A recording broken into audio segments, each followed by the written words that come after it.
विचार मंचावरती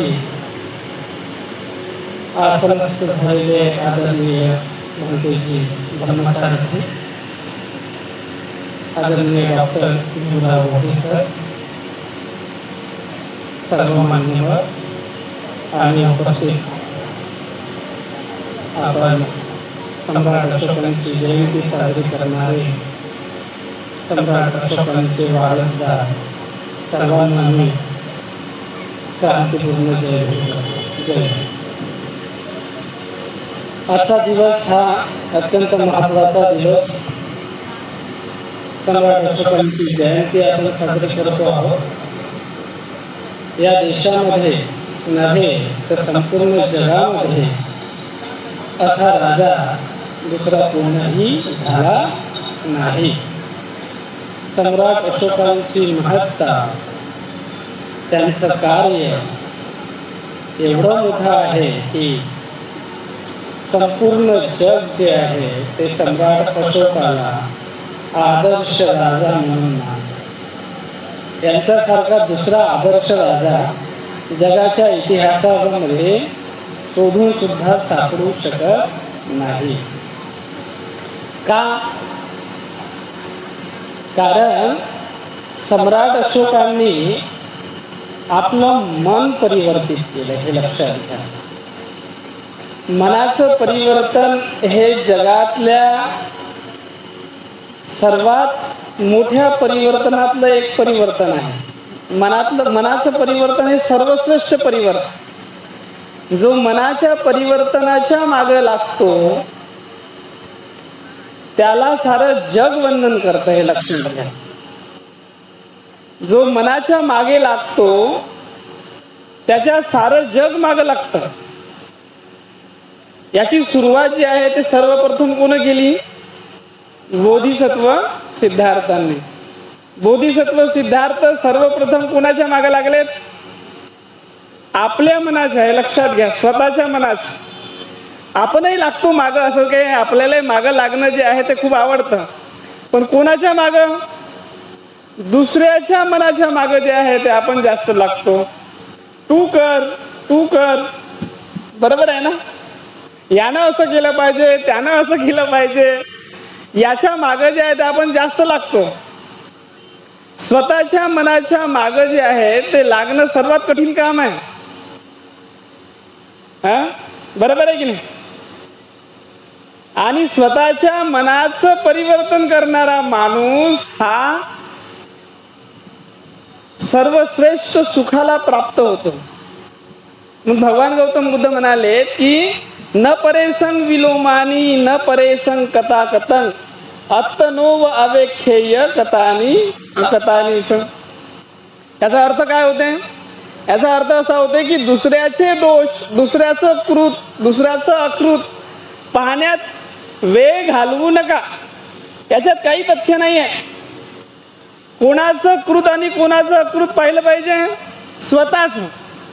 अत्तनोव अवेख्येय कथानी अकथानीच. स्वतःचं जे काही पाहणी, स्वतःचं निरीक्षण, स्वतःचं परीक्षण हे करणं आणि माझं मी काय केलं पाहिजे आणि मी काय नाही केलं पाहिजे याच्या संदर्भामध्ये जे आहे ते आपल्या वेळेचं नियोजन करणं, आपल्या वेळेला खर्ची घालणं, हे ज्या दिवशी मनुष्य करायला लागेल तेव्हा तो राजा झाला म्हणून समजा. तो खऱ्या अर्थानं राजा माणूस. जो स्वतःच्या मनाच्या मागे लागला, स्वतःच्या कृत्याच्या मागे लागला, स्वतःच्या अकृत्याच्या मागे लागला. सम्राट अशोक केव्हा लागले स्वतःच्या अकृत्याच्या मागं? बघा, मी माणूस जे आहे ते माझा विषय आहे मनोविश्लेषणाचा, त्याच्यामुळे मी मनाचं विश्लेषण जास्त करतो. मनोविश्लेषक हे जे आहे ते माझं फील्ड आहे. त्याच्यामुळे सम्राट अशोकाचं मन जे आहे ते स्वतःच्या मार्गी केव्हा लागलं? केव्हा लागलं?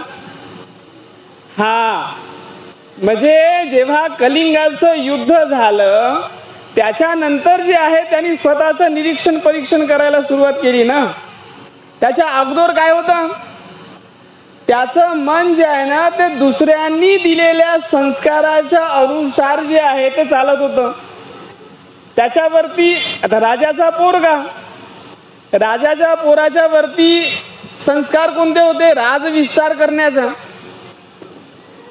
म्हणजे माझ्या राजाच्या अखत्यारीमध्ये जे आहे ते अखंड जे आहे ते संपूर्ण पृथ्वी आली पाहिजे. जसं सिकंदराला वाटत होतं तशासारखं जे आहे ते सम्राट अशोकाला वाटत होतं त्यावेळेस की माझ्या अधीन संपूर्ण पृथ्वी आली पाहिजे.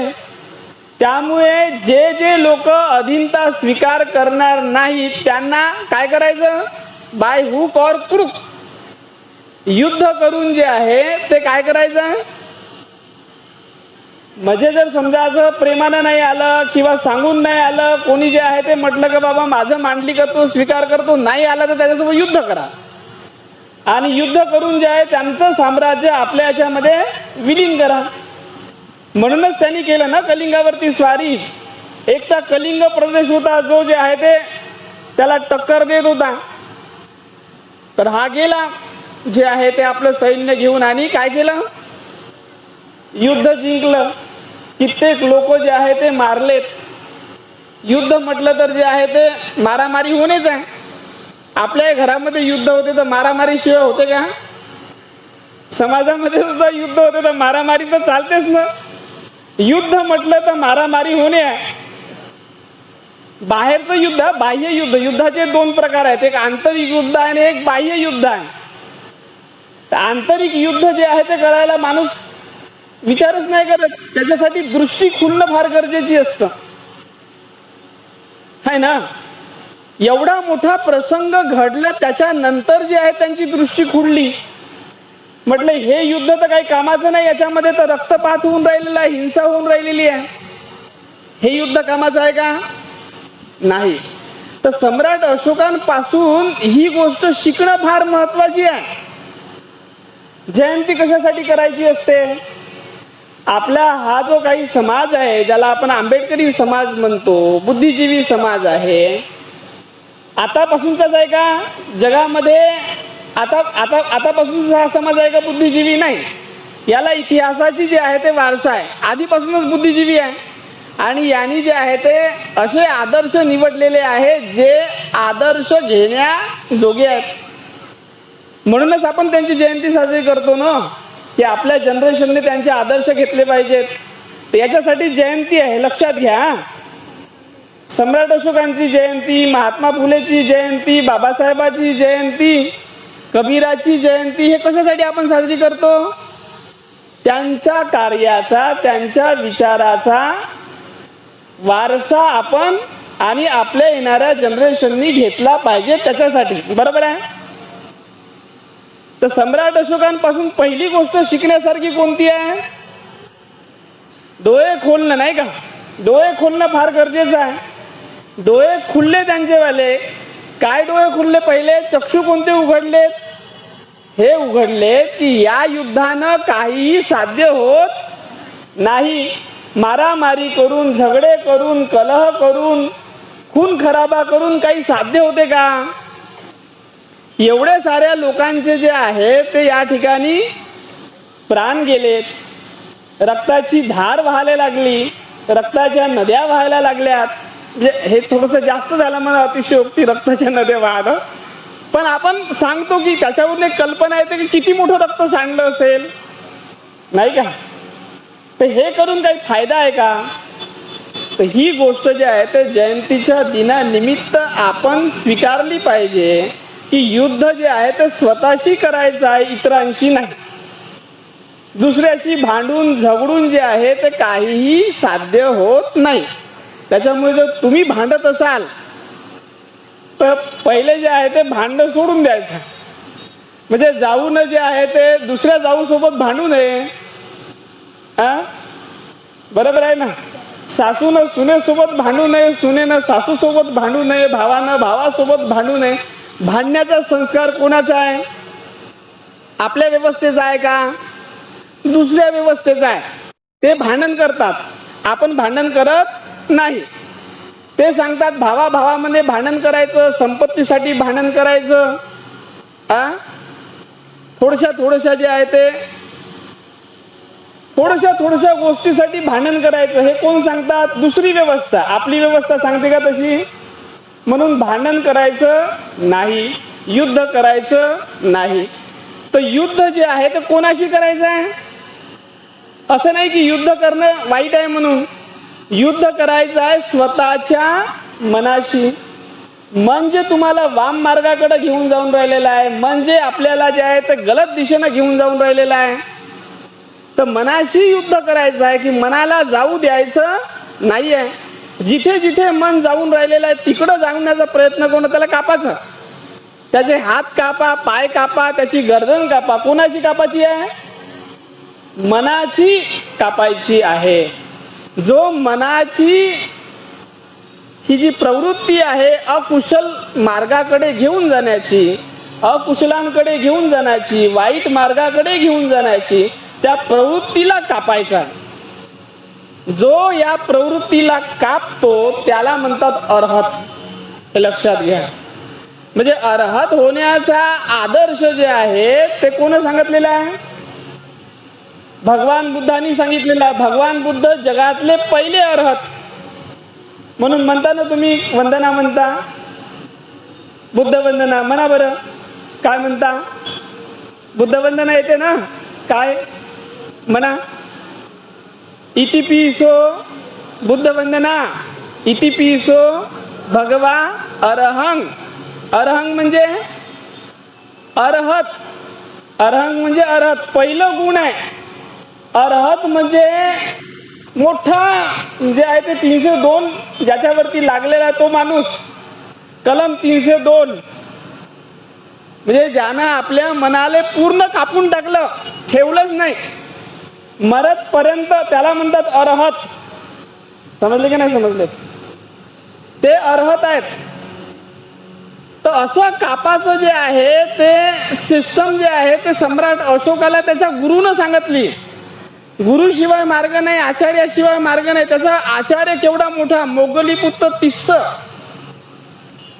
त्यांनी सांगितलं की सम्राट अशोकाला की आपल्या मनाला जे आहे ते शांत कसं करायचं, मनाला कामी कसं लावायचं, हे लक्षात घ्या. बुद्धाचा धम्म हा माणसाला जे आहे ते इतका सक्रिय बनवतो, इतका कामाला लावतो की सम्राट अशोक जे आहे ते 24/7 काम करत होते. लक्षात घ्या. म्हणून बुद्धाची शांती ही निष्क्रिय करणारी नाही आहे. ही पहिली गोष्ट लक्षात घ्या. बुद्धाने जे शांती शिकवलेली आहे ते निष्क्रिय करण्यासाठी आहे का? नाही. बुद्धांनी सांगितलं डोकं शांत ठेवायचं आणि काम 24 घंटे करायचं. आता कशाचं काम करायचं आहे?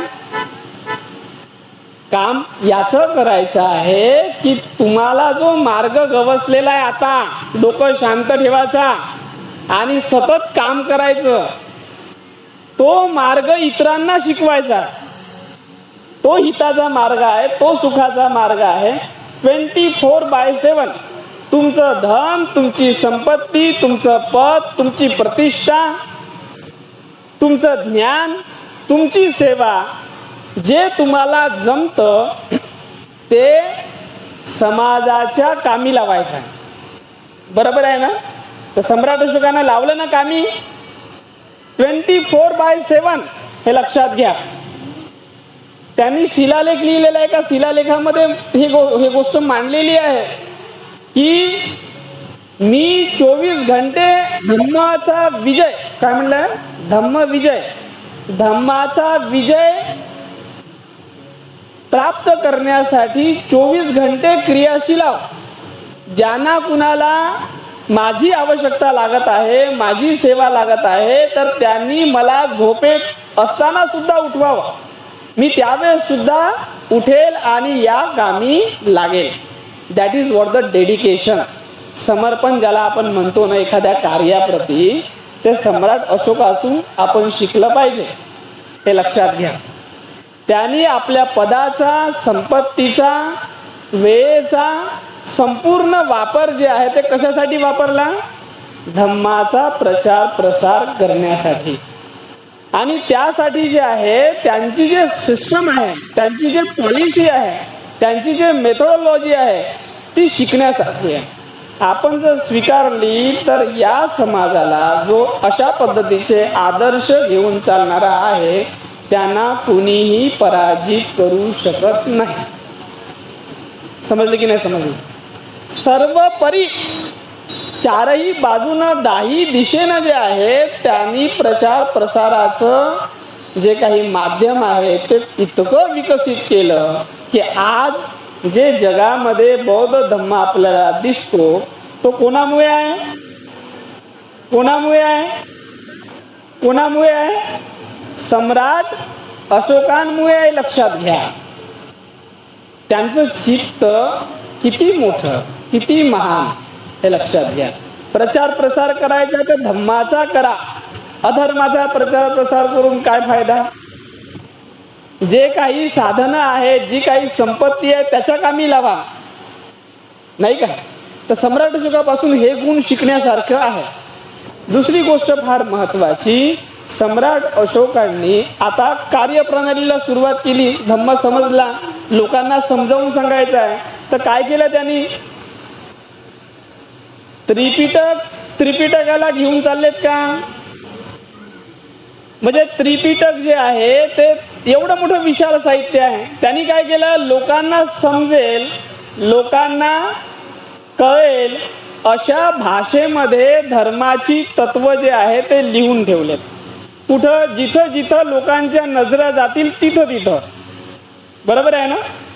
तर समजा जे आहे ते या ठिकाणी चौकामध्ये जमा होऊन राहिले उंटखान्याच्या, तर इथं एक दगडावरती जे आहे ते काय करेल? ते कोरून देतील. ते कोरून, दगडावरती कोरून. दगड का निवडलेले आहेत सम्राट अशोकांनी? दगड याच्यासाठी निवडले की दगडावरची रेख कोणाच्या बापाला जे आहे ते मोडता येत नाही. बरोबर आहे ना? ते म्हणतात ना, हे दगडावर, काळ्या दगडावरची रेख आहे पुन्हा त्यातल्या त्यात. म्हणतो ना आपण, काळ्या दगडावरची रेख ही काही मिटू शकत नाही. तर नेमकं तशासारखं सम्राट अशोकांनी ही लोकोक्ती वापरली असेल त्यावेळेस. कदाचित त्यांच्या दिमागामध्ये जे आहे ते हे आलं असेल. तर दगडावरती जे आहे ते धर्मतत्व लिहिणं सुरू केलेत. काय सांगितलेत? असा धर्म सांगितला जो व्यवहारातला आहे. असा धर्म सांगितला तो व्यवहारातला. काय सांगितलं? म्हणजे ज्या आईनं तुम्हाला जन्म दिला तिची सेवा करा, ज्या बापानं तुमचं संगोपन केलं त्या बापाची सेवा करा, जे गुरुजन आहे, जे आचार्य आहे, जे मोठे आहेत त्यांचा सन्मान करा. हा विनय जो आहे तो शिकला पाहिजे ना. छोटी छोटी गोष्ट सांगितली, ही आताही समजत नाही बरं लोकांना, नाही का? जसं आता जे आहे ते भंतेजीला पहिले आपण सन्मान द्यायला पाहिजे तर सुजित बोधीला. सुजित बोधी म्हणजे काय मोठा माणूस आहे का? त्यांच्या समोर लहान माणूस आहे. बरोबर आहे ना? काय खूप मोठा आहे का?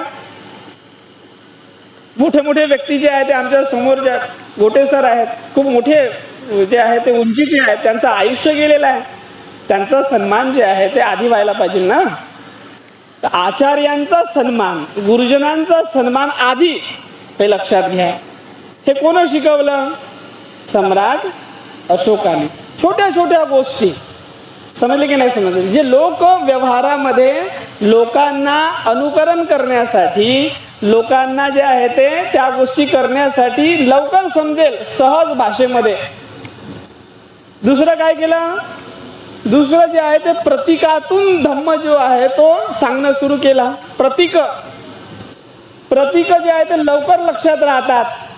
त्याच्यामुळे जे आहे आज जे तुम्ही प्रतीक वापरता ना तुमच्या दरवाजावरती, तुमच्या गेटवरती, हे सगळे प्रतीक जे आहे ते प्रतीकांना धम्माचं स्वरूप देण्याचं काम कोण केलं? पहिल्यांदा सम्राट अशोकांनी केलं. जे धम्मचक्र आहे, त्रिरत्नाचं जे आहे, खूप सारे प्रतीक आहेत.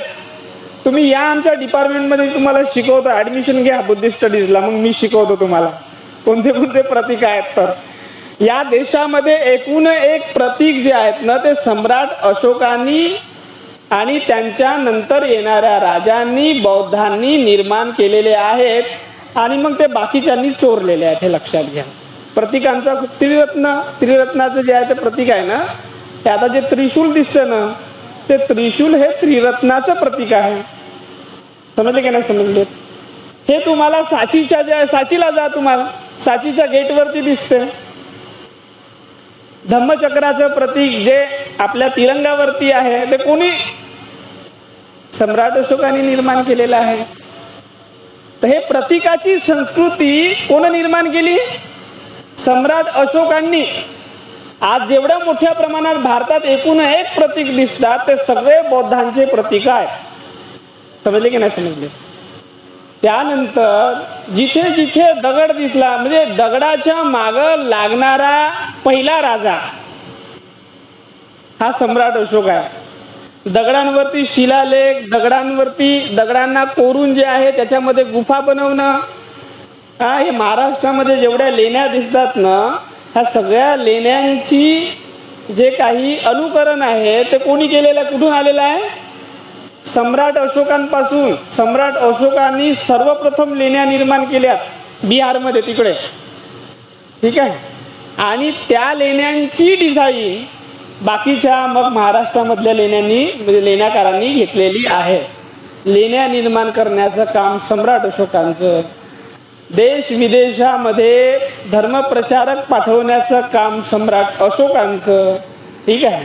असे प्रचारक निर्माण केलेत की एक माणसानं जे आहे, एक माणसानं पूर्ण प्रदेश जो आहे तो धर्ममय करून टाकला. केवढे तोडीचे धर्मप्रचारक सम्राट अशोकांनी निर्माण केलेत. 2च माणसं सुवर्णभूमीला पाठवले. सुवर्णभूमीचा एरिया तुम्हाला माहित आहे? सुवर्णभूमीमध्ये म्यानमार येते, सुवर्णभूमीमध्ये जे आहे ते थायलंड येते, लाओस येते. एवढा मोठा पोर्शन जो तुम्हाला दिसतं ना, हा संपूर्ण पोर्शन जो 2 भिक्षूंनी, फक्त 2, सोन आणि उत्तर, या 2 भिक्षूंना पाठवलेलं होतं सम्राट अशोकांनी. त्यांनी तेवढा परिसर. आता तर आपल्याच्यानं जे आहे ते नागपूर बौद्धमयीकरण नाही होत, हे लक्षात घ्या. इतकी शोकांतिका आहे. म्हणजे घरोघरीच एवढे मोठे जे आहे ते म्हणजे झालेले आहे. आता काय बोलायचं, जाऊ द्या. इतकं म्हणजे एवढ्या तोडीचे धर्मप्रचारक त्यांनी जे आहे ते निर्माण केलेत. त्यांनी जागोजागी धर्म प्रशिक्षणाचे केंद्र उभे केलेत. ते धर्म प्रशिक्षणाचे केंद्र काय होते? विहार होते, हे लक्षात घ्या. विहार म्हणजे धर्म प्रशिक्षणाचे केंद्र असतात. त्या विहारामध्ये त्यांनी जे आहे ते चैत्य निर्माण केलं, विहार निर्माण केले. त्या ठिकाणी जे आहे ते भिक्षूंच्या निवासाच्या सोयी उत्पन्न केल्यात आणि लोकांना त्यांच्या दानातून उभं करण्याचं शिक्षण प्रशिक्षण स्वतःच्या कर्तृत्वातून सम्राट अशोकांनी शिकवलं लोकांना, हे लक्षात घ्या.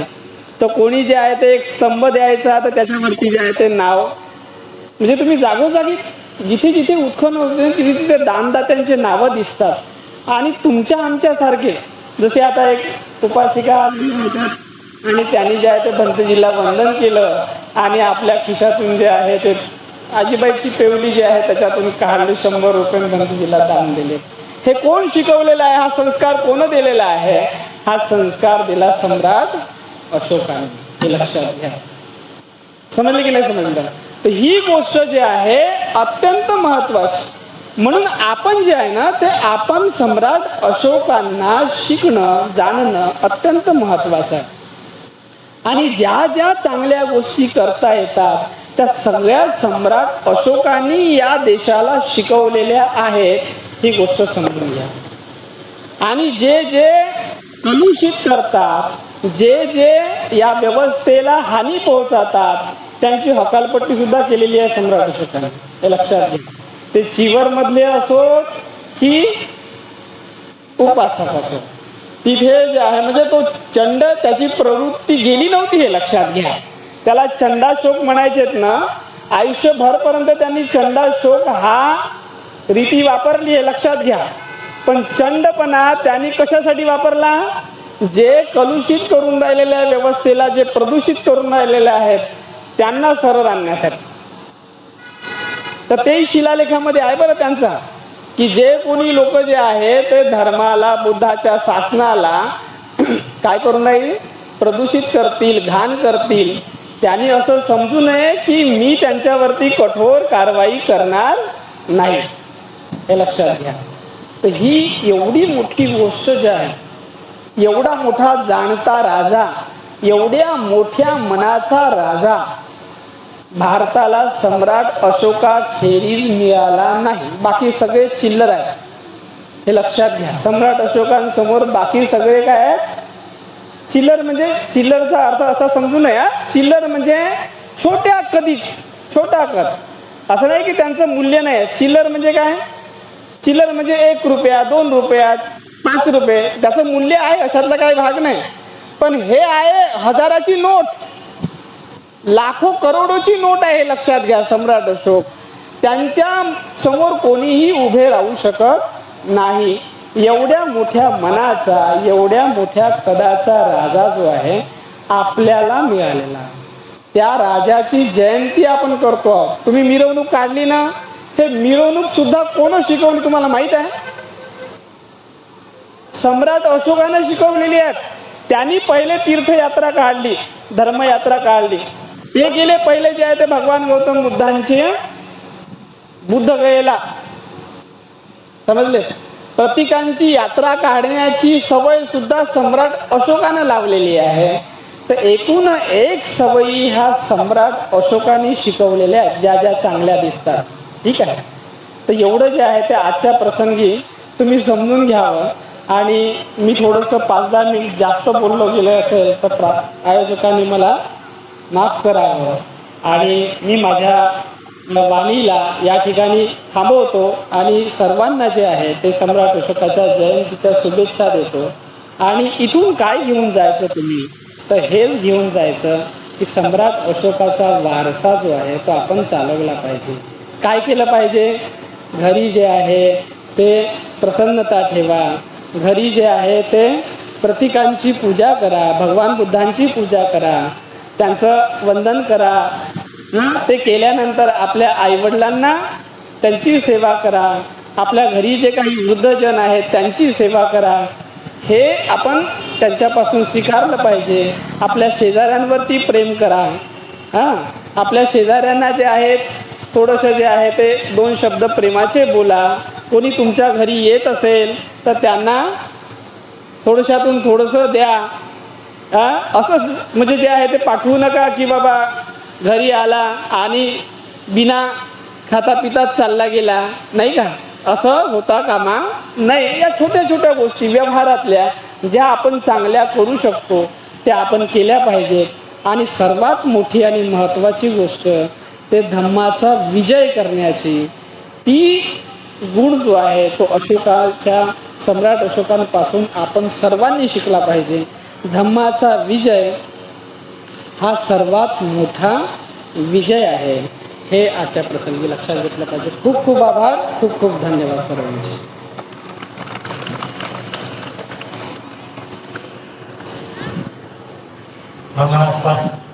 आपण या प्रसंगी आम्हाला विषय